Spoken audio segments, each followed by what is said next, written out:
Hello, what's up? So, detalyadong review tayo dito kay TNT Fanalo Phone 5G. Okay, so bakit ko feature ito? Well, this one is a 5G phone. And alam nyo kung magkano lang itong 5G phone na to. Binili ko to ha. Kita nyo na my purchases. 2,847 pesos. 2,000, 2,800. Meron ka ng smartphone na 5G. Okay? So, anong pinaka-purpose nito sa tingin ko? Kung hindi nyo man magustuhan ng performance nito, hindi ako nag-expect ng performance nito is pang malakasan ha. Pero kung meron kang 5G phone na 2,800 pesos, meron ka ng backup phone, meron ka pang pocket wifi. Backup phone, pocket wifi, apat.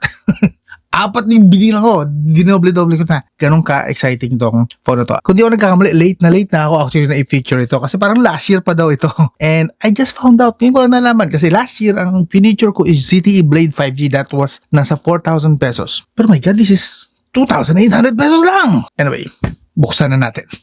Whoop, whoop. Yun, no? So, meron tayong, ito, may kasama tayong SIM card. Libre na SIM card, my God. 5G SIM card. Tabi natin yung saglit. Nope, napatingin ako sa expiration. Akala ko expired. 2028 pa naman siya ma-expire. So, safe pa? Okay pa? Napatingin lang ako. Kasi, I remember, matagal na to. Last year pa baka ako for expiration na to this year. Hindi pa naman. 2028 pa siya ma-expire. Ang dami namang tape nito. Hindi tinipid sa scotch tape. Let's go. Oop. Ayun. Finally, nagbukas na. Ito na ang 5G phone. Again, itong package na to kasama itong SIM card is 2,800 plus. I'm not sure kung ganun pa rin mabibili nyo, pero last I checked, 2,800 pa rin siya. So, actually 1 week na to dito. Nakalimutan ko na meron pala dito. So, tabi mo natin to. Tingnan mo natin kung ano yung kasama sa box. Meron siyang charging cable, Type-C to Type-A. Yeah, expected na rin natin to since 2,800 slow charger lang to. And in fairness, meron din tayong charging brick. Buksan na natin yan. May kasamang 10 watts charging brick, pangsundot ng SIM card. Some literatures, warranty, kasama na dun sa literatures na yan. At meron ka pang kasamang case sa 2,800 pesos mo. Clear case, actually. Okay. Mukhang okay ang design nito base sa clear case. So ito mga kasama sa box. Yes, so focus na tayo dito sa phone ngayon. Okay.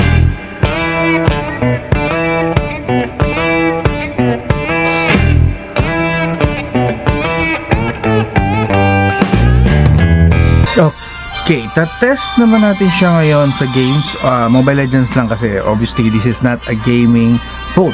But for those na bibili nito so they can game, okay, ito po yung test natin. So, sinat ko lang siya sa medium, basically medium and high settings. Although supported naman niya ang high quality sa maps and high quality sa effects, pero high lang talaga yung kanyang frame rate. So, to be na lang, since again, I don't really expect this na for gaming, but here it is. Ito na lang, para alam kong balance, alam kong kaya niya is medium standard, medium high FPS lang. So, check natin kung ilang FPS ang kaya niya, okay?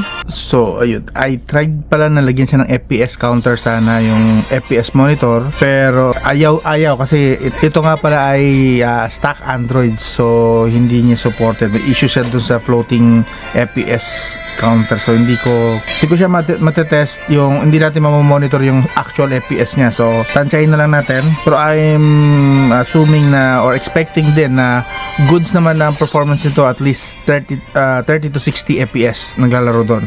Pero kapag may nakita tayo yung frame drops, mention na lang din and call out na lang din natin para aware kayo na may ganun pala siya. So, ito na nga. Let's go. Ayan na nga. For now, mukhang smooth. I don't see frame drops. Sayang, hindi natin mamamonitor. Pero okay lang. Hindi rin naman kasi ito gaming phone, so hindi tayo makakapag-expect ito ng talagang grabing performance. Enough para sa akin, kung nakaka 60 FPS ito, mukha namang 60 FPS din ang niya, is okay na sa akin yun. Very big deal na yun. Oh my God, ako ng pinunterya. Bagong labas na phone, gusto mong malaman specs, features, presyo, di ka malilito riyan. Sa bawat review, malinaw at totoo. Text simplified, di ka na maguguluhan bro. Basta smartphone, kami ang bahala. Yun.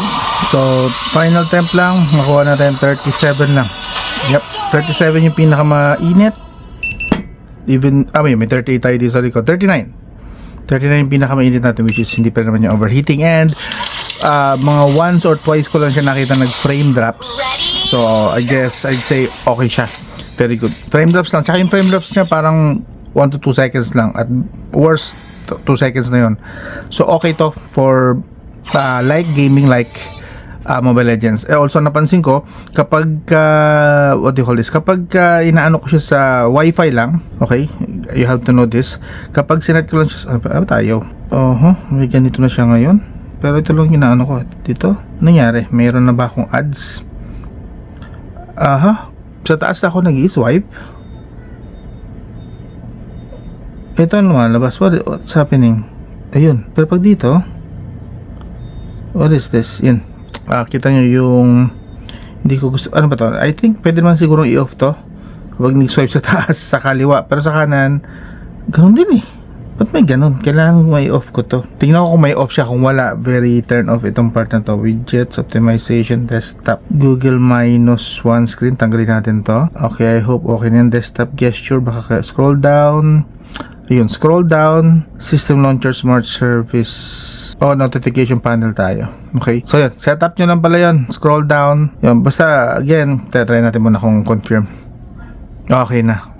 Hindi ko, may ganun siya. In case lang na ma-encounter nyo to, setup, hindi nyo pa nagagawa to. So, long press, desktop, and then itong sa desktop gesture, scroll down, iset nyo sa notification panel kasi by default naka system launcher smart service, kaya pala ang tagal niyang mag-loading sa boot pagkaunang bukas. Yan. But anyway, back tayo sa kaninang issue na ano ko. Kapag nag-games ka, make sure na naka-open ang prioritize nyo is mobile data. Sa Wi-Fi kasi for some reason bumabagsak yung ping sa Wi-Fi, pero pag lumilipat ako sa TNT 5G or kasi this is TNT 5G is okay, wala akong na-encounter na bad ping or nag-lower yung ping. Nag-average ako around 20 yata if I'm not mistaken. Basta maganda yung ping, di ko natandaan eh. You can check na lang, review na lang later. Pero okay yung ping. Sa mobile data, mas okay yung mobile data. That is provided na maganda ang signal sa area nyo, ha? If hindi, edi ibang story po yun. Okay, so other features naman tayo. Okay, for Antutu score, since na-gaming na rin naman tayo kanina, ito na yung pakita ko sa Antutu score niya. That bad, nasa 500k siya. Yeah, medyo matagal lang, pero yeah, 500k, and here's what consists of those 500k.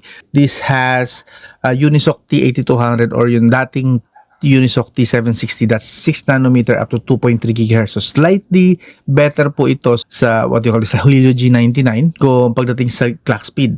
Okay?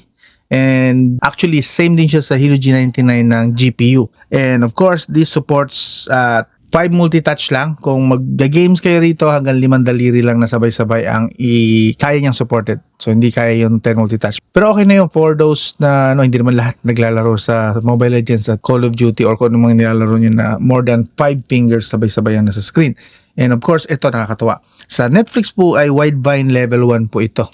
Yes, maniwala kayo sa hindi. Netflix nito, Widevine Level 1. So, sa display nito na 720p, makakapag-nood pa rin kayo ng Widevine Level 1 na quality na 720p din. Okay? And of course, sa brightness naman, kapag ginamit nyo to since for the past 1 week, mahigit ko siyang ginagamit, 500 nits brightness only. So, hindi po siya ganong kaliwanag sa tanghaling tapat. Kailangan ilapit mo talaga yung mata mo or titigan mo siya maigi para maaninag mo yung display niya. Okay, so 500 nits, I guess okay na rin naman yan. Again, nasa nasa category tayo ng below 3,000 pesos. So, ang hirap mag-complain sa ganito na ng mga features. Okay?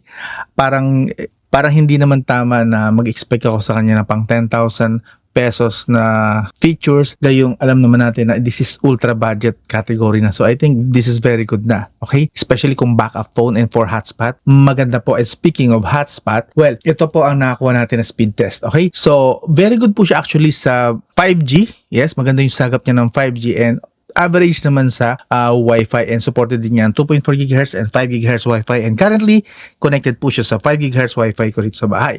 Pero yung 5G po talagang pinakamaasahan dito, which is so nice kasi talagang pinanindigan niya na 5G talaga siya na phone.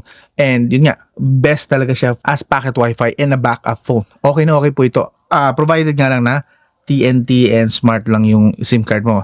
Again, I can confirm right now na pwede siya sa ibang SIM card kasi wala ako ditong extra SIM card na hindi Smart at TNT. Dalawa lang kasi ang klase ng SIM card ko dito, Smart and TNT. Ang Globe ko at saka dito ay eSIM, and wala naman tong eSIM support. So yun, pansin nyo, ano po siya, fingerprint smudge magnet. Ang yung pagka fingerprint smudge magnet po niya is hindi agad natatanggal, talagang papahiram mo siya ng something medyo mamasa-masa na basahan. Kita nyo? Ano na to ito na yung ginagamit ko panlinis sa lahat ng display ng mga screen ng mga smartphone dito, pero hindi niya basta-basta natatanggal or kumakapit talaga yung langis. So I guess mas maganda na gamitan nyo talaga to ng yung jelly case na kasama niya. So para mas ma-protektahan nyo yung kasi ayun dugyot na siya agad.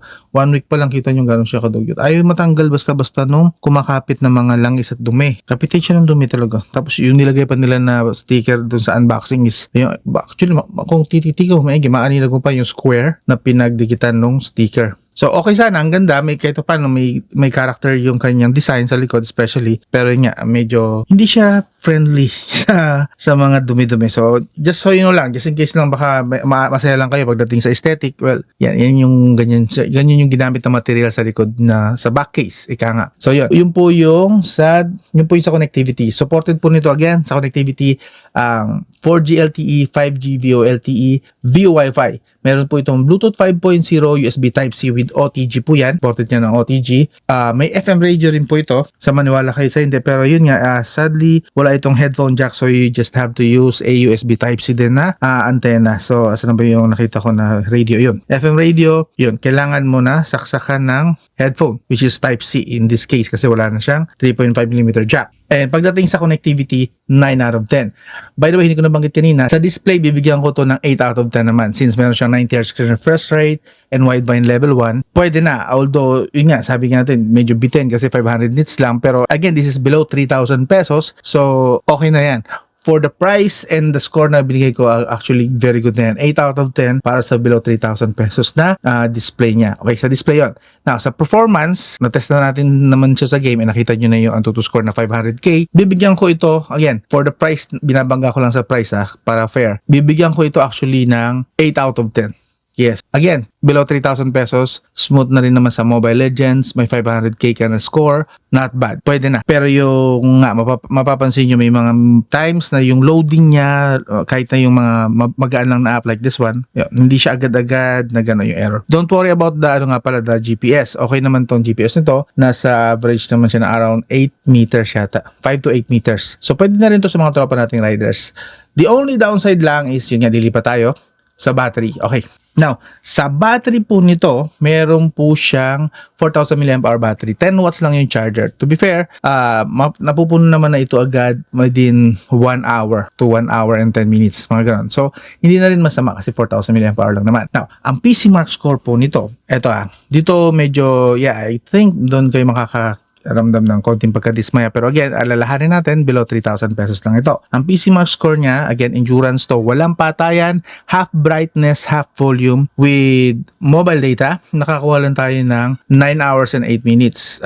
Again, ang average po ng smartphone, ang base sa experience ko sa 6 na taon mahigit ko na pagre-review, ang average talaga is 10 to 11 hours. So this is below average, 9 hours, 8 minutes para sa half brightness.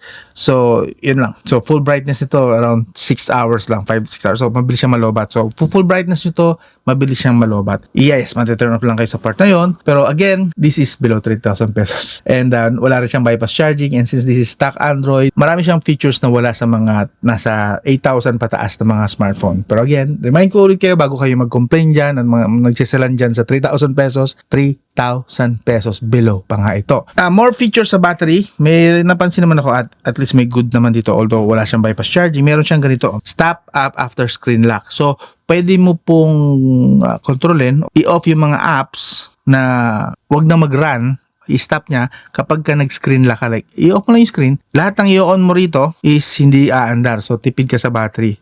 So, like, kunwari, itong Antutu, yan, i-off mo lang. Yung mga yan is mawawala sa background or at least hindi na bibigyan ng phone na to ng battery access or any access, performance access kapag ka in-on nyo yan. And another one is, ito, auto launch naman. So, kapag nire-reboot nyo yung phone nyo, nire-restart nyo, yung i-off and then i-on, i-set nyo lang ito. Actually, maganda to. Auto launch. Like, kunwari, in Facebook, ayaw nyo na mag-on siya or magbukas siya sa background kapag kaka-on nyo lang ng phone. Yan, i-on nyo lang yung ganyan para hindi siya mag-ganon. Okay? Also, expect nga speaking, maraming mga bloatware ito. So, yun lang naman.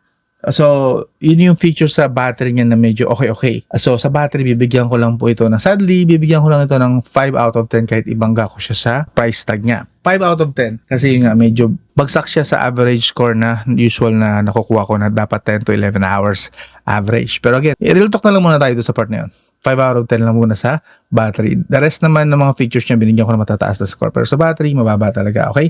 And another mababa na score din is sa audio. Sa speaker niya, single speaker lang po ito. Parinig ko na lang sa inyo. Yan. Ang size ay 527 megabytes. So, update muna natin. So, after a few weeks, 2 weeks talaga, if I'm wrong na lang. Basta nagamit ko lang sa marami ko lahat. And ito na po ang results and experience na nakuha ko dito sa smartphone. Okay. Kung ready na kayo, let's go. Okay, confirmation muna. Dito muna tayo sa specs. This is running on Android. So, yan. Wala pong special settings sa kanya sa speaker and sa sound, sa audio. So, I'd say bibigyan ko lang ito ng 6 out of 10. Okay naman siya. Pwede na sa maliit na room. Hindi naman sobrang hina. May kahinaan lang ng konti. Pero at least magagamit nyo na ito sa mga, abang nagpapaanto kayo, nasa loob kayo ng bahay. Okay na yung sound na yan. Hindi na yan masama. Pag lumabas lang kayo ng bahay at nasa tabing kalsada na kayo, yun yung medyo mahina na talaga siya. Hindi, mahirap na siya marinig. So, you have to use earbuds or Bluetooth speaker kung ano yung preferred mo. Sa settings niya ng sound settings, sound settings, ito lang yung meron siya. Okay? Media show player. Okay. May mga ganito naman siya. Again, stock Android po kasi yung kanyang settings. So, lang special dito sa kanyang settings sa sounds. So, again, 6 out of 10 para sa audio features niya. Okay? And finally, sa camera. Okay? Sa camera, this has 13 megapixel na camera. Consider ko lang siya na single speaker, although triple camera ito. Pero single speaker lang siya talaga yung pinaka-main. 5 megapixel sa front. And to be fair, this supports 4K at 30 FPS sa rear camera. Yes, 4K at 30 FPS dito sa rear camera. And 1080p at 30 FPS naman sa front camera. At ito yung mga kuha niya.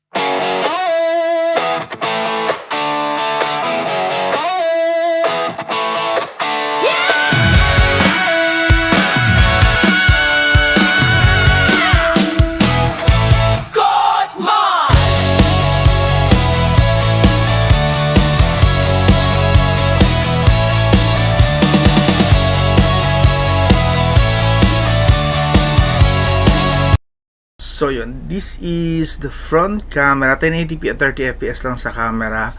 And ito siya, so medyo, pansin ko medyo slightly processed yung balat ko, kuminis ako eh. And medyo may green tint na kung napapansin dito, around dito sa dark areas, parang may green tint siya. So, usable to for video calls, not bad. Pero yeah, malayo sa pagiging yung gusto mo na photography. Of course, this is 2.5, 3K? 3K lang yata ito na phone. Basta budget phone to. Ultra budget phone ito. So, ang hirap na mag-expect na mataas sa ganito kamurang phone. Very good na to actually para sa kanyang price. Itong ganyang camera. At least hindi siya pixelated. Yun, ganun. Eh, kamusta yung microphone? Okay, so ito naman ang kanyang rear camera. This supports, to be fair, 4K at 30 fps and well, I can say na may zoom siya, zoom. Yan ang zoom niya sa 4K. Aba, luminaw oh. Actually, nice na to para sa isang nasa 3K na phone. 4K to 4K. Balik tayo, zoom out. Ayun. And of course, wala tong stabilization. Don't expect na may stabilization ito, but I guess okay na to. Kamusta naman yung microphone? In fairness naman, bibigyan ko ito ng 8 out of 10 sa camera. Again, binabangga ko lang sa presyo niya. Hindi kagandahan, pero my God, that's below 8,000 pero meron kang 4K at 30 FPS at decent din ang mga shots sa camera. So okay na rin yan for 8 out of 10 na score. Diba? Not bad. So basically, sa na tayo? Sa verdict, kung gusto nyo ng backup phone and hotspot, actually naghahanap kayo ng 5G hotspot, very good po ito. Ito, highly recommended. Hindi ganun kamahal, may 5G ka na, and may lagayan ka pa ng SIM card, and again, backup phone, pwede, in case na malobat yung main phone mo, meron kang, doon ka muna pwede makontakt sa Messenger mo or something. Okay na okay po ito. Now, for your main phone naman, pwede na rin naman sa mga talagang low budget dyan ng mga users, pwede na po ito. Mahirap nang magreklamo sa below 3,000 pesos. May mga good features siya, like yung camera, okay na rin naman. Connectivity, the signal, importante yung signal talaga. Ani mo yung magandang phone pero ang pangit naman ng reception, pwede na po ito. So solid na rin naman ito for those people. Now, for those naman na medyo demanding, naghahanap ng 10,000 to 20,000 pesos performance sa isang below 3,000 pesos na phone, wag na po ito. Wag na po kayo masyadong mag-inarte dyan at hindi po ito ganun kamahal. Of course, you get what you pay for. Pero sa part na to, you get a little more for what you pay for. Not bad. Again, this is the TNT Panalo Phone 5G. Yes? Ikaw, boss, ano sa tingin mo ang masasabi mo sa phone na to? Yung fingerprint smudge magnet to. Anyway, kung interesado kayo dito, ang legit lang na link ang ilalagay natin dito sa floating tag. So, kung ako sa inyo, kung naghahanap kayo ng solid na backup phone and hotspot, okay to si TNT Panalo Phone 5G. Again, ito yung link dito sa floating tag ng Shopee and Lazada. Pero ako, personally, nabili ko siya sa Shopee, yung link dyan. Kung hindi nyo makita yung link dito na nagpa-float, touch nyo muna tong screen and then makikita nyo dyan. Merong floating tag dyan ng Shopee. Okay, that's it. This is Rain Manguera and this is again the TNT Panalo Phone 5G. Kung nagustuhan nyo yung ganitong style ng review, ng real talk at saka ginagamit talaga, well, sana consider nyo subscribe, like, and share. I'll talk to you again soon. I'm out. Camera test, battery at display, gaming performance, sasabihin ng diretsahan. Hey, walang bias, walang arte, tapat kung magbigay, ikot man ang sagot.